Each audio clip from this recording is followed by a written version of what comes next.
Добре дошли в FX Trader Pro.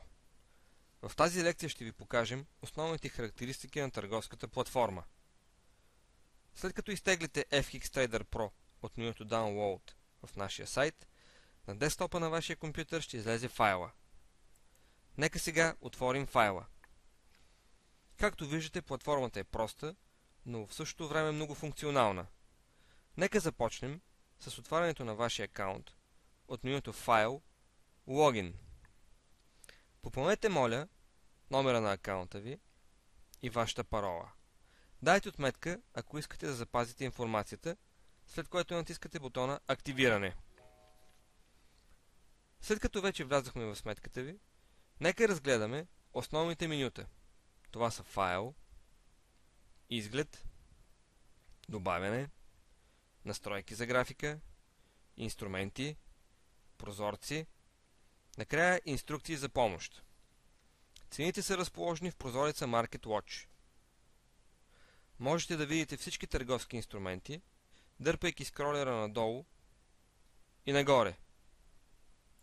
Прозорецът Навигатор включва информация за вашата сметка, както и технически индикатори,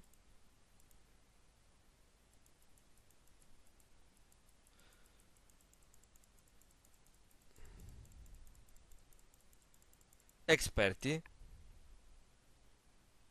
няколко потребителски индикатора,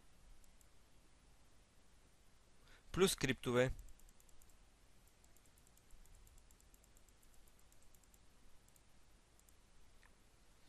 Можете сами да създавате индикатори от MT едитора в менюто Инструменти и да ги добавите в платформата. Можете също и да изберете начина, по който да изглеждат графиките. Имаме следните възможности: барове, свещи, линейна графика, както и да променяме размера им според желанията си. Графиката може да бъде видяна на различни времеви таймфреймове от 1 минута до 1 месец.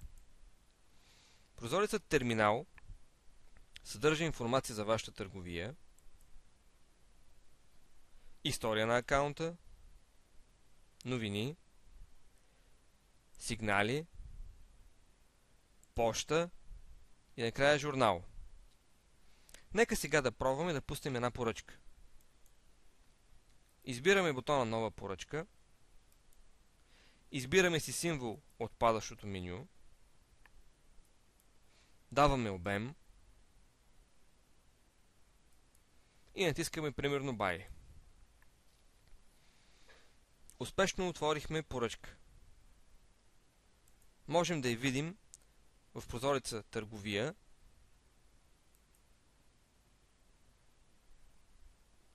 Можете, ако искате, да промените сделката, като кликнете с десния бутон на мишката върху ордера.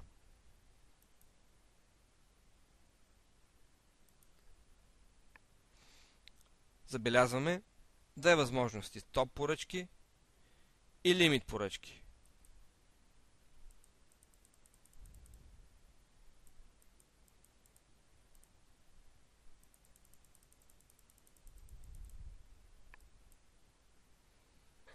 Тях вече може да ги видим в поръчката си. Нека сега затворим откритата позиция.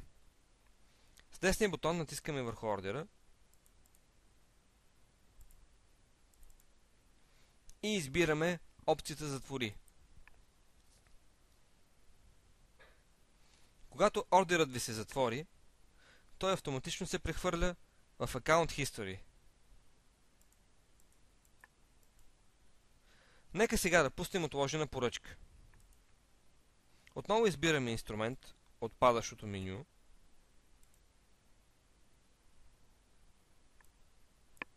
Обем.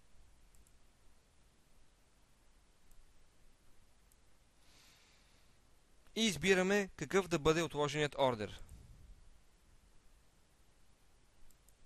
Имаме няколко възможности. Това са Buy Limit, Sell Limit, Buy Stop и Sell Stop. Избираме примерно Buy Limit, определяме си цената, която искаме и натискаме Заяви. Отложеният ордер е запазен в прозорецът Търговия.